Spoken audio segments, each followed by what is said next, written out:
Right. Good afternoon from South Africa, and welcome everybody to our Hideaways Facebook Live session this afternoon. Welcome, Garth. Thanks, Kim. We're speaking from back on the air again. Yes, it is. It's been a while. We are speaking from different parts of South Africa at the moment. So those who are watching, if you can let us know where you're watching from, pop it in the comments and say hi. That would be wonderful. So today we get to celebrate Hideaways. I mean, we always celebrate Hideaways, but today we get to celebrate Hideaways by adding and introducing a new lodge into our portfolio. But before we do, I want to ask you, Garth, to explain to us what the ethos of Hideaways is and sort of the hat that Hideaways wears with the lodges that we have at the moment. Well, Kim, I mean, in one sentence, it's life-changing experiences. And that's for our guests, that's for our staff and the communities around us. We're very eco-based. So, you know, when we've been expanding, I mean, we're in 7th, 8th year now. And as we've been expanding and taking on new properties and new partnerships and that, we've been looking for properties that fall in line with our ethos. Obviously very eco-based. We like to touch the earth lightly. We look at being off the grid as much as possible, and of course nowadays one always has to be conservation based. So we're in areas where we're very aware of the conservation. We have to be involved in conservation. We have to get the communities involved and have a holistic approach to conservation. And that's pretty much what we stand for in Hideaways. And anyone we go into partnership with will always fall into those lines. We're not, our lodges aren't massive. We would have, a lodge from 8 chalets through to 12, 13 chalets. So that's the sort of size that we have in our collection.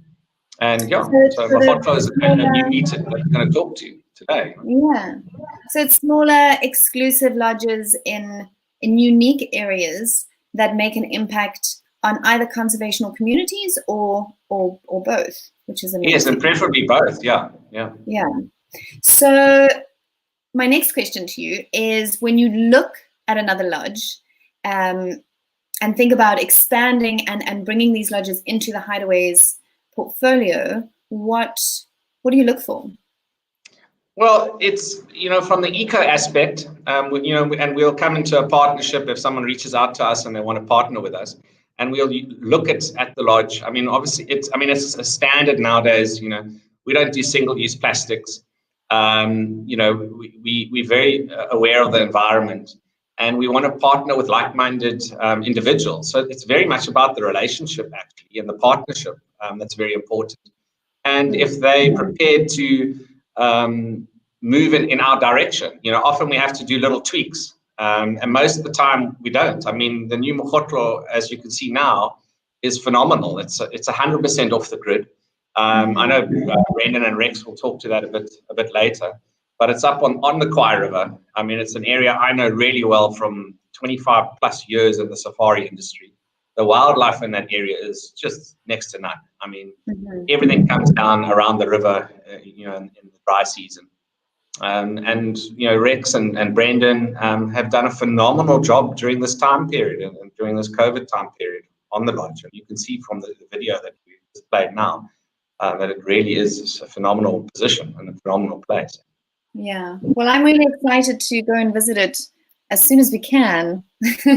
So yes, we would like to welcome Brendan and Rex into the conversation so that they can tell us more about this amazing new Hideaways property. Hi, Rex. Hi, Brendan. Hi. Hello, guys. How are you doing? Good. Welcome to the chat. Brendan, can you hear us? How's it, Rex? Yeah, how's it, Garth? Yeah, there's Brendan. Yeah.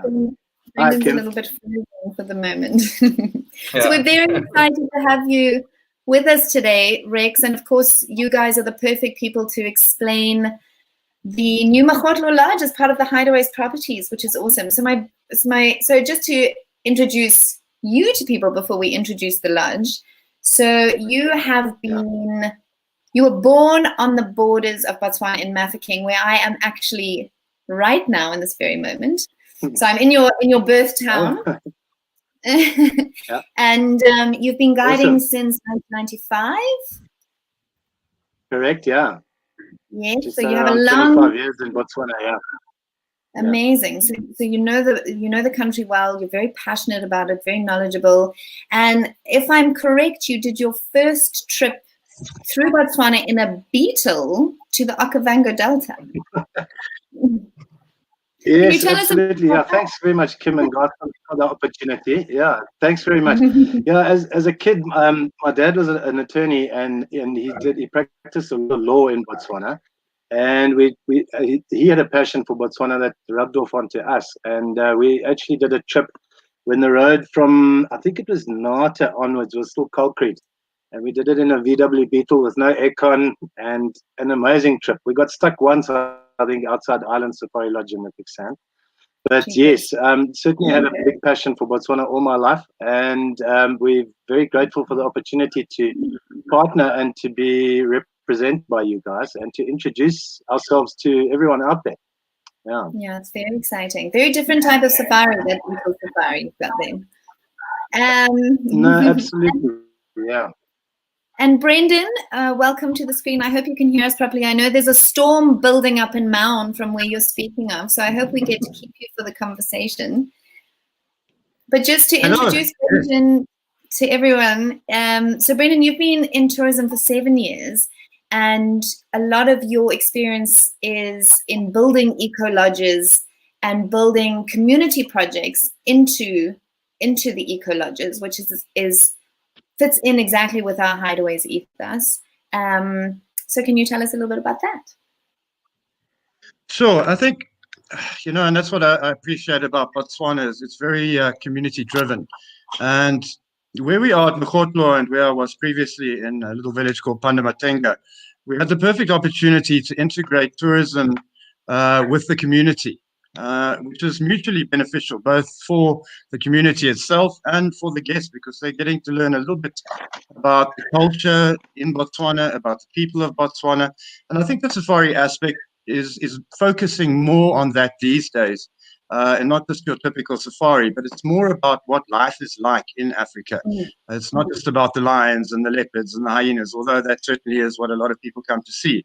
But I think it's very important that we introduce the people of Botswana. And I think we, again, here at Mogotlho have the perfect opportunity to do that, in that we are a community lodge. The community has shares in the lodge, and we are near to a community, the community of Mababi.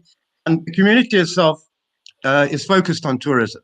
That is the essence of Mababi. And that's awesome, because what Garth was saying earlier about life-changing experiences when you come to Hideaways is not just about you seeing the lion kill or the elephant. It's also about the life-changing experience that your trip has on the community and learning more about it. So we'll ask you some more of those questions a little bit later. I'd just like to talk a little bit to that, because it's, Rex and myself, we've known each other for many years. And you asked me earlier on, how do we choose a partner and how do we choose to expand our Hideaways collection? And it's very important that we, obviously in a very good area on the wildlife side, but with us, we're looking at it from a holistic approach. So the community base is very, very important as well. And the ethos of the people that are running the actual lodge as well. So I think with Mogotlho, it ticks all those boxes.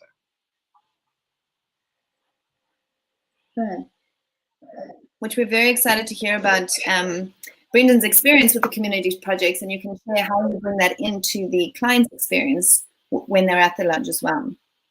So I think we're going to start with the location being very important. And as Garth was talking about in the video, it's on the Khwai River. So I'm going to ask you guys the question, why Khwai, and why is it, as a guide, Rex, you've been guiding for 25 years, why is it special? Why is the area special? Yeah, thanks, Kim. I'm assuming you're talking to me because of the 25-year part. Yeah, yeah, Kim. The Khwai area is very well known. It's quite famous. It borders Moremi and it borders Chobe, the southern area of Chobe. Now, if you looked back at that slide, unfortunately, it's jumped. Oh no, we've gone to the map now. Okay, so I can't really see an awful lot there, but we are basically in a concession that borders both Chobe and Moremi. So if you get your geography, the Chobe's got a very unusual shape that it comes down to a point. And we are literally at 1.6 kilometers away from the Chobe border, park border boundary. And we are 8 kilometers, 8.4 kilometers from Moremi. So we're very, very close to protected areas, but the area that we are within is also protected. It's a concession. So when I say concession, we talk about having access to being able to drive off-road. Not obviously, we do that in a very limited way, but also we're allowed to do night drives and we're allowed to do walks, which are three products that are not allowed within the national parks. There are time constraints. You're not allowed off-roading. As I say, we don't try and damage the environment, but sometimes there's a sighting. You do need to get off the road and get closer to nature. Yeah. So the Khwai area is quite famous, but we're actually on the edge of the Khwai. You get this leadwood forest and the clay forest with a lot of mopani, and we are on the eastern side of that, which is just before it becomes very open and open plains, like the areas around Naipan and that are very dry areas. So we're right in the sandfeld there, and what the sandfeld is typical. We've got these giant big camel thorn trees, and that's where the name Mogotlho comes from. It's one word for camel thorn trees. So these great big camel thorns. And where I grew up, we mentioned Mafeking. We were on the edge of the Kalahari Desert there. And as a child, I always remember these giant big camel thorns. If you've ever seen them, they're truly impressive. And it's one of my favorite trees.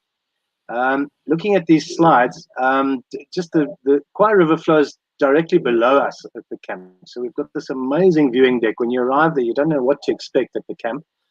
And all of our tents are positioned so that you actually have a view of the river from tents. So at night, you have hippos cajoling, you have hyenas calling, you have lions roaring. It's truly wild. And there's no ambient sounds of vehicles or villages or music or anything. Having said that, the village, as Brendan said, is about 8 or 9 kilometers. So it's out of earshot, but we're truly in the wild there. And Khwai is an absolutely amazing area. The western side of Khwai, unfortunately... Sorry, did you want to say something? I was just going to ask. Are you losing me? I was going to ask about. I've heard that Khwai is quite a big. It has quite a big leopard population. Is that? Indeed, yeah. The leopard sightings are made easier as well, as I say, with night drives, etc. The game viewing is phenomenal. But we hear leopard. We have leopard tracks through camp. We haven't set up any trail cams yet, but we will, because we can hear them grunting at night. The leopard. We have lion every other night, hyenas, and because of the terrain, there's like an echo in camp. It's truly special. It's a really, really magical experience. Rex? Well, I imagine with the ecosystem of the river, you've got a lot of biodiversity that probably comes past the camp. And I mean, we've seen it in some of the bird life, and as a guide, being able to speak into that biodiversity of that ecosystem must be incredible. Right. No, absolutely. What are we we can. These are water cranes. They're quite rare birds. They're actually on an endangered species. They are an endangered species. Excuse me. But yeah, the biodiversity is truly amazing. You get because of the terrain there. We're on the slopes there, so you have a fantastic view out over the river. This is also like this slide that you've just put up now. That's one of our bush dinners that we can do. That's on the open sort of floodplain where you've got a lot of leadwoods and stuff, and the river's just down there. So when you talk about biodiversity, Kim, it's pretty much everything that you find in the Okavango Delta. The frog species, the bird species, insects. It's truly unique and amazing. Yes, and all of the big five. And I don't want to put my neck out too much, but and say too much. But we have seen rhino within 20 kilometers of the camp. But of course, rhino being protected, sometimes you've got to be as quiet as you can. So we potentially can be a big five product. We're a big four product. That's very cool. Yeah. Rex, do you mind speaking to how the concessions work in Botswana? The reason I'm asking that is we often have that, we've got quite a few other lodges in our collection, which are on private concessions that might border a national park. And then people imagine that there's a fence up And of course, I mean, I know in Botswana you've got concessions that are 100,000 hectares, and I mean, I know the answer already about the fences, if there aren't fences, but I think people, just so that everyone out there knows, when you're saying that you're bordering on Moremi, bordering on Chobe, there's free range of wildlife. No, absolutely, Garth. This is the thing. You get there are none of the parks are fenced. They usually will use like Moremi is bordered by the Khwai River, and the Khwai River does all these loops, and it actually loops past us. So that's why Moremi is actually east of us, but there's a double loop river before we touch Moremi. So yeah, the concessions are really, really vast, Garth. But we in the prime area in that particular concession, which is NG41, where the best vegetation and landscape, with the river flowing past and that. If you go eastwards, the concession's over 150,000 square kilometers. And we do share that community. The community, in fact, are shareholders in our company. So, we've mentioned, in our lodge and our company. So, yes, there are other uses. There are campsites in the area, but they're not allowed to access the concession like we are. We have free range of the concession, yeah. And as you said, no fences. That's it. Sure. Garth was there before Mogotlho was refurbished and changed. Garth, what was it like then? And then maybe Brendan, being the builder of the camp, maybe you can talk into how it's changed since. So Garth, what was your experience of it before? Well, the funny thing is, and it's quite strange. I mean, we now Mogotlho is part of Hideaways, and I actually haven't seen the new Mogotlho yet because of COVID and the borders being closed. The borders. I could get into Botswana now. I'm based down in Cape Town, but of course the rainy season's come, so I'll probably be heading up there around about February next year. But I know the old Mogotlho very well. And I know the area very well as well from many years of being in the safari business. I mean, the site is just phenomenal. I mean, the trees along there at Mogotlho are just incredible. And I can certainly see that Brendan and Rex have done just a phenomenal job this year. I mean, maybe that's one advantage of COVID. You can really concentrate on finishing off and having a fantastic product. You're not getting distracted by operations, even though, of course, all of us can't wait to get back into operation. You have to find silver linings. Yes, we do. Yeah. So when I imagine these camel thorns, Rex and Brendan, I imagine almost like a cathedral of camel thorns, like this, which makes the feeling for me, and again, I haven't been there either, of Mogotlho being quite a spiritual place in terms of very connected, and you feel very much connected to nature. That's the kind of feeling of essence. Absolutely. I mean, you started asking Brendan, and I'm going to hand over to him about the refurb. But on our main deck, we've actually got a giant camel thorn that would take 3 people to get around, growing through the middle of the deck. And it's just, they've got quite an eerie feeling to them. They've got, the limbs are all gnarled and things, and they ancient trees. They're like leadwoods that are actually part of rituals, in old societies and that. Magnificent trees. But as I say, I don't want to steal the limelight. Garth was mentioning he'd been there before and he's only seen images, but Brendan can give you a rundown of relocating the tents, what the tents were and what they are. I'll hand the floor. Yeah, well, okay. I wouldn't say I'm exactly the builder, but I certainly did have a hand in the building. And yes, there was an upside to COVID in that we were able to focus our energies on rebuilding the lodge. And going back to what it was before and compared to what it is now is like comparing chalk and cheese. We took the area of Mogotlho Lodge and spread out the tents so that you feel that you are at one with nature. So we've really spread them out far and wide. You don't see your neighbor even. We have these massive big decks that we've built in the front of the tents, obviously brand new tents, brand new furniture. The whole idea is to is to allow the nature in, so that you get the feeling that you are truly in the bush. And I think when we were designing the look of the lodge, we decided to go with a more contemporary feel, you know, moving away from your typical safari feel. So it was more of call it a modern contemporary look that we went for. But I think the big difference with Mogotlho is that everything has been done with a personal touch. Myself, Rex, my companion Andrew, and Hannes, the boss, we have had many discussions and debates about just about everything in that lodge. The furniture was designed by ourselves. The showers, the bathrooms, everything has got that personal touch. So it's not just an interior decorating sitting in an office somewhere, drawing up a lodge and saying, let's do this.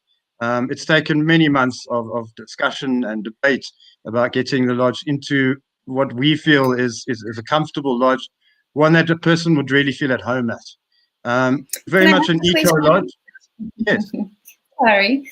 Just looking, you guys can see the screen, the interior of the dining room, yes? Yes, that's the dining lounge area, yeah. Okay, fantastic. So I just wanted to ask, you know, in terms of the community side, from what I understand, a lot of your artifacts and perhaps baskets and things are sourced locally, yes? We've tried as far as possible to source as much as we could locally. The materials, the building, the thatch on the roofs, the wood has been sourced locally. Unfortunately, with Botswana, the locals are not really that great on making tits and tats and things like that. So when I say local, I'm talking we've sourced from the SADC region, and okay, where we could, we sourced from within Botswana. Supporting Africa. Support knows no borders. Hey. Exactly. Amazing. Sorry. Continue about the Eco Lodge side, Brendan. We'd love to hear about that. Okay. Well, obviously we're in a very remote spot, so we are solar powered. We're completely off the grid, completely self-sustaining insofar as solar power is concerned. We've invested quite a lot of money into making sure that we have sufficient power. So that you have all the comforts of modern living whilst being out in the bush. But also, we recycle all our grey water. We have invested in a system called the BioRock, which is quite a complex system, but basically turns all the grey water into water that you could actually use in gardens, really. So we would like to eventually put together a small garden, and we would be able to use that. So everything is about returning as much as we can back to nature without leaving a big footprint, if you want to call it that. Obviously, being part of the Okavango Heritage Site, we have to also abide by many strict rules and regulations insofar as building. So the whole idea is that you must not leave a big footprint, and that's what we've tried as far as we can to do. What's the impact? I suppose it's great to know that you guys are thinking about the impact of the lodge from the moment that you started building it to your activities that you provide, which we're going to talk about next. And while we have you on the floor, Brendan, perhaps you can speak us, while we're speaking about the eco-conscious side, maybe speak to us a bit about the community side and the ecotourism and how it fits. Okay, so yeah, as I was saying, we have a village that is quite nearby. My focus and my colleague Andrew's focus has always been on supporting education and helping kids. And there is a very successful school in the village. And going forward, it's our plan to work very closely with that school to see about how we can help make a change in the lives of the kids there. And then it would also be about introducing our guests to not only the school, but to the village itself, meeting the people, the leaders in the village, and looking at different ways and means that we can help contribute to the success of the village. I'm all about working together, not just running in and doing our own thing. We like to involve the community. We look at what we can do to help them. We've just assisted with helping them plow fields so that they could start growing crops. We've also assisted with a few food donations for the last while. Obviously, with COVID, tourism has been completely non-existent in the area. So that's been quite important. And I think then the community will also see the benefits of working with the tourism sector, because it's a multi-beneficial collaboration, you know. And I see here with these kids, and from what I understand, yeah, it's very important. I think for sustainability, it's the way forward for everybody: sustainable conservation and sustainable community programs. And sorry, I was just chatting about these kids in the picture. From what I understand, Mogotlho is also a very kid-friendly lodge, which is wonderful because then it teaches kids from a young age about the important impacts on the environment as well. Absolutely. Can you speak in? Yeah, I'm with you. Yes, we are a family-oriented lodge. We do have 2 family tents, and obviously with the property that we have, where the lodge is situated, is quite a large area that we are then able to take kids out on interactive experiences in the bush, teaching them, you know, from the level 5 all the way up.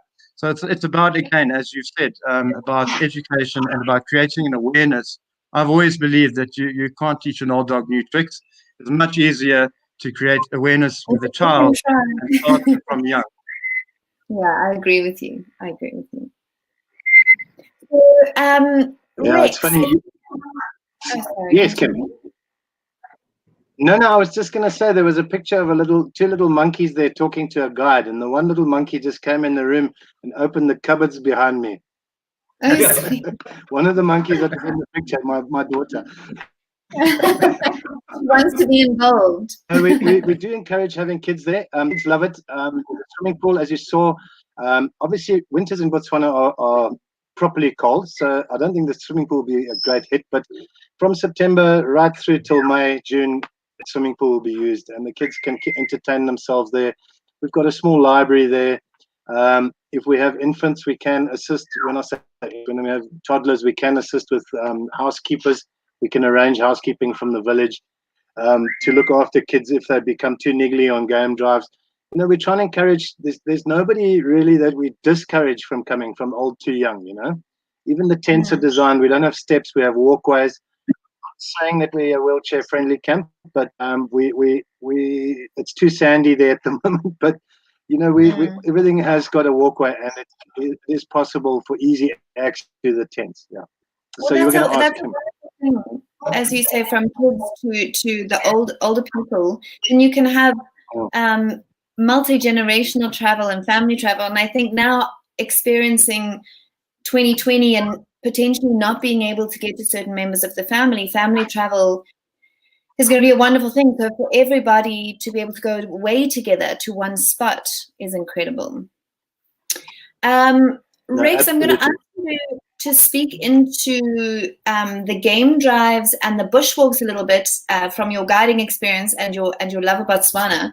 And I actually read an amazing quote earlier, and it said, "The things that we love tell us who we are." And the fact that you're so passionate about the bush and you're so passionate about conservation and getting people to come and experience these beautiful spaces tells us that you're quite a wonderful person. So, well, you're very flattering. Thank you, Kim. Yeah.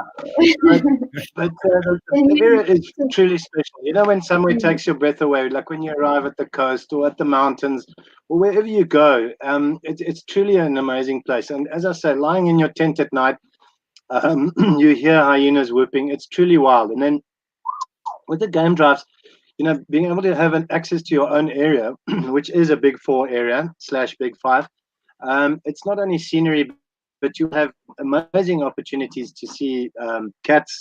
The hippo pool is a shot that keeps recurring. There's a hippo pool there where you can park, just sit there next to the river and watch hippos for an hour and a half, you know, and they do their thing. Hippos are, as you know, they're generally quite aggressive, but they yawn for you and they show you their dentistry and they keep you entertained. So our area is large enough to do your standard 3 to 4 hour drives that most people do from in and around camps. But if you have getting longer, we have access. It's a 3-hour drive to Savuti, if guests would like that, but you'd have to make a full day trip out of it. But you know, it's a doable thing. Likewise, so too is Moremi. Moremi is about just over an hour's drive from where we are to Northgate. Oh. So yeah, so access. Our main access is from Maun via the airport, and the other access is via the Khwai airstrip. But yeah, you can do those to Moremi, which you can go all the way to the eastern side and do boat cruises on the Kakanaka side. We have options now with one of our partners to do Mokoro trips, which are quite fun to do. It's not in the Okavango per se, but the thing is, on the Khwai River, it's a lot more open. So you picture yourself sitting in the bottom of a Mokoro and you're surrounded by reeds. The Delta experience in the Mokoro is amazing, but this is the same, but it's different, and so Mokoro's on as well on the Khwai. Yeah. So yeah, it's very exciting. The scenery is stunning. The game viewing is brilliant. Sorry, I don't want to quite go to the full day excursions. I suppose what you're talking about by being able to go to Savuti and Moremi, would that be included in the full day excursion? I jumped the gun there. Yes. Look, as I say, typically there would be two activities per day, but you have younger people or people that are more adventurous and that say, listen, we'd really love to go to Moremi. We can arrange a day trip for them. As I say, we have 3 vehicles in camp. So generally, you use your discretion. If there's a family with small kids that are a little bit niggly or irritable or whatever, we would separate the cars. But if guests, there are sometimes premiums. It depends whether they pay a premium for these activities or not. But everything is possible. So you can full day into Moremi, you can do a full day into Savuti as well, Kim. So yeah, it's basically would be a packed lunch and leave in the morning and spend 8 to 10 hours out all day on the leisurely drive. Sorry. Okay. Sorry, I was losing you there a little bit. I wasn't sure if that was just me. Oh, forgive me. Maybe it's my signal here. Who's got the parrot in the background, guys? Okay, perfect. It's my parrot. It's an African grey. Classic. It's adding a wonderful sound effect. Oh, I do. So now when we're talking about the bushwalks, Okay, yes. All right, so yeah, Kim, we have options. We either do walks straight out from the lodge. It's obviously an armed walk. It's big 5 country there. I think one of our biggest concerns close to camp would be buffalo. We have a 2-strand electric fence. I don't know if you've seen that video that's viral of that elephant that sneaks underneath the electric fencing. It seems to be on everybody's classic, eh? Yeah. So elephants are clever, but as much as we love them, we're discouraging them from coming into the camp. So we've got a shoulder height 2-strand high voltage electric fence, which is an elephant deterrent. It's not a fence and anything walks under it, predators, buffalo. But to get back, buffalo are inside the camp, and it just depends. So when you go taking the guests to their tents at night, we load the guests actually in the vehicles and we escort them by torch literally to their doorstep, because there's a lot of wildlife around there. So the point I'm making with the walking is that we use our discretion. If it's very lush and green, we wouldn't walk straight from the camp, because you never know what's going to be around the next corner. We would go to a slightly more open area where you can walk and see plains game. And obviously your guest safety is paramount. Walking is a truly amazing experience because all of the sights and sounds and smells. I used to always walk with a Nopkiri. I must say I prefer walking with the 375 rifle like we do at the camp. But I had this used to call my poo stick. I used to poke around in the dung and show them what the elephants have been eating and what the baboons have been up to. And and it just is a completely different feeling walking, especially when you do get close to something like elephant, and you just make sure the wind is correct in that, because it gets your heart racing, whereas people become a little bit blasé driving up to elephants with a car because they have that safety feeling, whereas we don't ever endanger, I'll say it once again, but just the feeling of feeling vulnerable and being out in the open creates a magic of its own. You know what I'm saying? You're more in touch with it. Well, what I from a walking safari is that you kind of relearn how to read the bush, because we learn being quite disconnected. So when you're walking, your guide teaches you how to listen and what to smell, and then like you say, feeling through the dung and, you know, just really becoming very aware and very present. No, certainly, and it's interesting for the clients, you know, because elephants only digest a very little bit of what they eat. So you can go through and show them, and then you can show them again, and the baboons sifting through the dung, and you know, it creates, it's stuff that when you're on a drive, you would kind of miss. Yeah, exactly. And I think, I mean, I imagine. Sorry, with the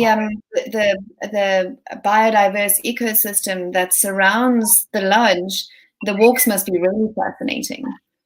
No, absolutely, and they absolutely are. And as I say, there are certain areas that we prefer. And as I say, if the bush is a little bit thick, or perhaps you know that there's a sighting there, we would actually physically drive there and then depart from the vehicle, if you know what I'm saying. It's not just walks from the lodge, so to speak. Yeah. You can go and see, if you do a different bush walk every day, you can go to different areas and see different things. Yes, absolutely. Yeah. Garth, you told us a story once about seeing a lion kill in that area. Was it on foot or from the vehicle? It was actually between the tents. Oh, wow. Yeah. So you didn't have to go anywhere. No, it was right there. I suppose that's true. Armchair safari, you know, you can sit on your deck and you can see that. So that can happen. Nothing's guaranteed, but that certainly can happen in Mogotlho. So the last activity that we're going to chat about are the night drives, and we spoke about Khwai being an amazing leopard area before. Yes. Can you speak us about into the night drives? How long are they? What do you generally see? How does it work? Well, Kim, yeah, the night drives, I think South Luangwa apparently has to be one of the hotspots for leopard because they've got such a high density and they stick out so blatantly at night. All of your nocturnal creatures, whether they're owls or spring hare or genets or civets or porcupine, you know, they are, goes without saying, because they're nocturnal, they're active. So, you know, it's like a game drive. You can never ever say what you're going to see, but you get the opportunity to see them. That's the thing, you know. And when you're driving along the river, you'll see the crocodile's eyes pick up red, or you see hippos doing way out of the water.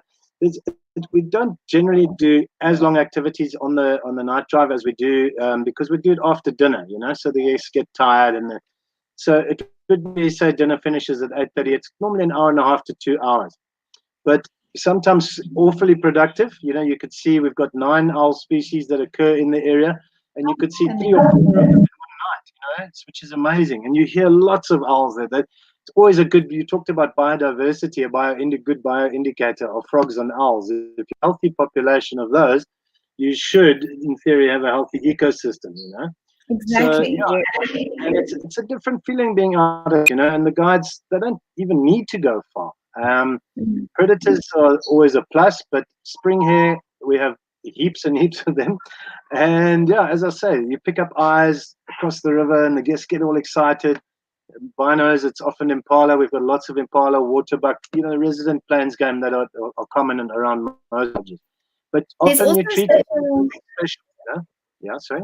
There's also such a magic to being in the bush at night. Like there's a different feeling, you know. Yeah. Once the sun sets and the night descends, there's a whole other feeling of driving through the bush.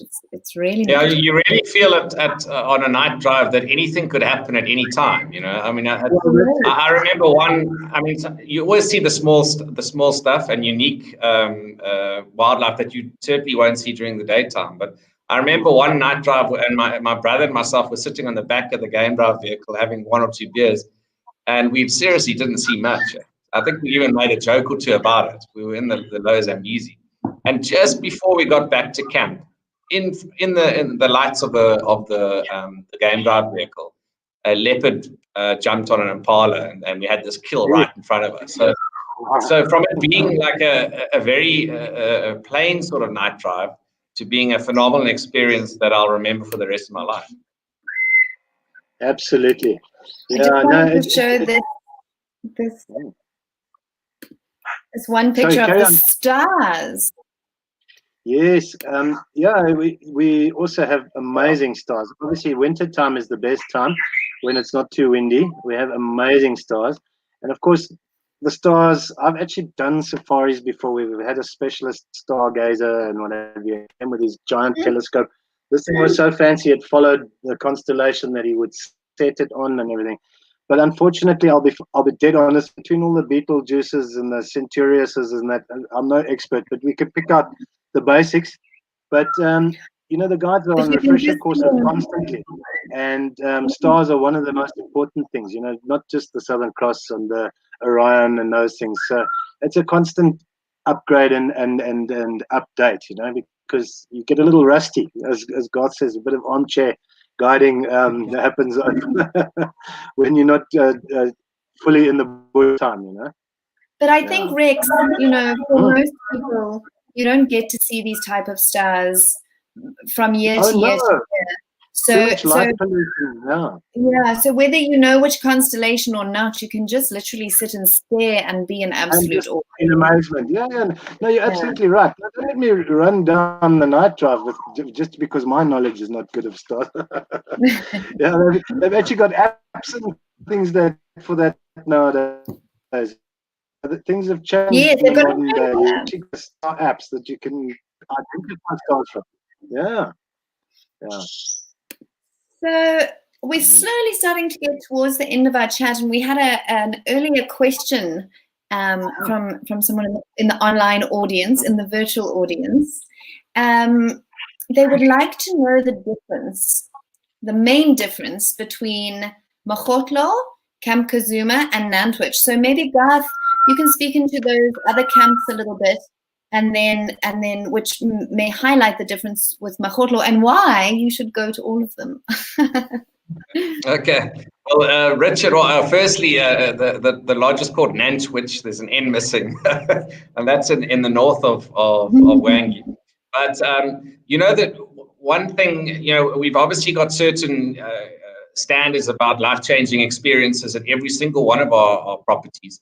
But another thing and we wanted unique experiences at every different property as well, and every different concession, not the exact same, because often we'll have clients doing 3 nights at one lodge, then moving on to 3 nights at a camp, and they obviously want to experience a different experience, but also a different type of lodge as well. So in our collection, our lodges aren't all the same. What I love about it is we've had different people build different lodges. So if you talk about Richard's question, we asked what's the difference between Mogotlho, Camp Kazuma. So Camp Kazuma is outside of Chobe, or outside of Kasane, and it's in the Kazuma Forestry Reserve. It's on a pumped little water hole, which actually if you Google it, you'll find out that there's a live cam on it. This time of year, I was looking at it the other day. Normally, there's elephants there all the time, but with the rains that are now coming through Botswana, obviously the ellies are dispersed. So you're not always guaranteed. I know we've had like over 5 million views on that live cam at Camp Kazuma.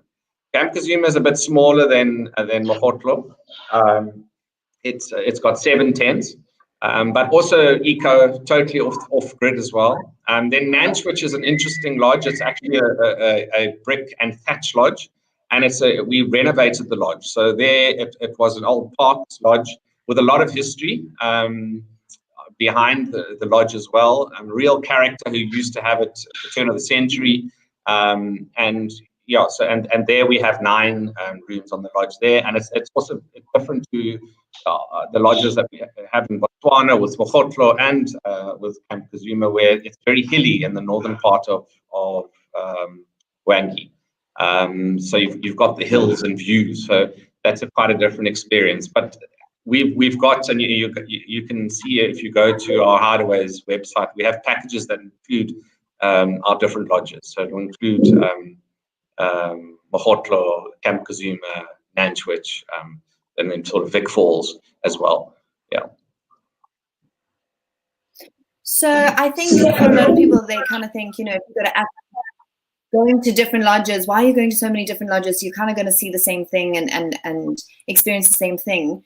But once you get there and once you actually go to the different lodges and the different areas, they are so different in character. And it's the most wonderful thing, because then you get to learn more of the character of Africa, the different personalities in the different spaces. And that's what's so lovely about the Hideaways properties, is because they each very carefully picked and each very different. So your holiday going from one property to the next is a very different holiday. From Nantwich, which is a lot more hands-on and you're making your own gin and tonics and it's a lot more historical and a lot of history and, like God said, the views from the hills, to Camp Kazuma, right on the Chobe, now to Mogotlho, which is very exciting to add in, on the Khwai River with that biodiverse ecosystem, is you kind of get it all, you know. And then we're just going to add in Elephant's Eye, because then you get a wonderful community experience as well. Although, Brendan, you're going to be bringing that into Mogotlho, where you very much interact with the community and the people as well as the wildlife. So it's all and very then, Kim, exciting. you know what? Also at our different lodges is generally speaking, most of the staff at the different lodges are from the local community. So you're also having a different experience with staff as well. They're from different tribes. They've got a different history. And that's fascinating. You know, I've definitely noticed that in the last 10, 15 years, our clients really want to know. They want to interact with the staff. It's not just about a staff member serving you. They actually want to know about the staff members' community. I'm sure. You know, I'm how sure. they live. You know, they're fascinated by their culture. And that's certainly something that we promoted at all of our properties. It's a sharing of stories and a sharing of experiences. And the last, sorry, we are running out of time here. So I am going to go to the final question, which I hope that it's going to be sharing good news. Rex and Brendan, you can tell us the next question, the final question before we close this chat, and hopefully on a positive note, are the Botswana borders open? Richard, yes, the borders are open. There are certain of the smaller borders that are not yet open. But however, all of the main borders are open. We're open to Zim, Zam, Nam. The Namibian border is not yet open here in regional Chobe, but all of the main borders are open with a 72-hour COVID test. So you can book your travels. You can fly into Gap, you can fly into Maun, you can even fly into Kasane. Although Kasane obviously is limited with flights from abroad, but from Johannesburg, certainly you can fly. So the borders are open, Richard. That's yes. fantastic. Right, we're booking our tickets and we'll be there immediately. Maybe once the rains have gone so we can actually get through the mud. I'm not sure how that is. So on that note, I just want to add to Richard's question. Sorry, I just wanted to add, you know, that had 24 fatalities only. They've managed for such a tiny population to keep the infections really, really low by being strict. And yeah, it's amazing how Botswana has dealt with COVID. You know, it hasn't suited any of us anywhere around the world, but I think I'd rather be stuck in a house in the bush or in a tent than stuck flat in Italy. You know, it's been tough for everybody, but Botswana's managed COVID really, really well. And that was one of the things that Brendan had said to me earlier about enjoying Botswana, because he really respects the sound governance that the country has. So that's really great news. So we shall be booking our tickets soon. Thank you guys so much. I'm sure Garth would like to say his own personal thank you to and welcome to the Hideaways. Thank you for the opportunity. Thank you. Well, thanks very much, Kim, and thanks, guys. It's great. I mean, all four of us, it's amazing technology nowadays. We're all sitting in different parts of Southern Africa and managing to communicate to each other and to the world. So, yeah, we're obviously looking forward to 2021. I think that there's one thing everyone on this planet agrees with is that we really want to kick 2020 into the dust. And, yeah, you know, we're starting to see a glimmer of light for 2021, and I can see everyone's chomping at the bit to get out and travel again. It's great how Rex and great how Botswana has controlled the virus, and really, they're quite strict. Everyone's been following suit, so which is fantastic. And and Rex, I see you coming on holiday down to the Cape, so I'll see you down here, and it's also fantastic. Okay, guys, thank you so much. As much as I love Botswana, I need some vitamin. Everybody, it's good that we're all traveling around Southern Africa again. Cheers. Wonderful. Thanks, Kim. So for the gift of Christmas and wishing everybody a happy festive season, Hideaways have gifted us and everybody Mogotlho, which is very exciting.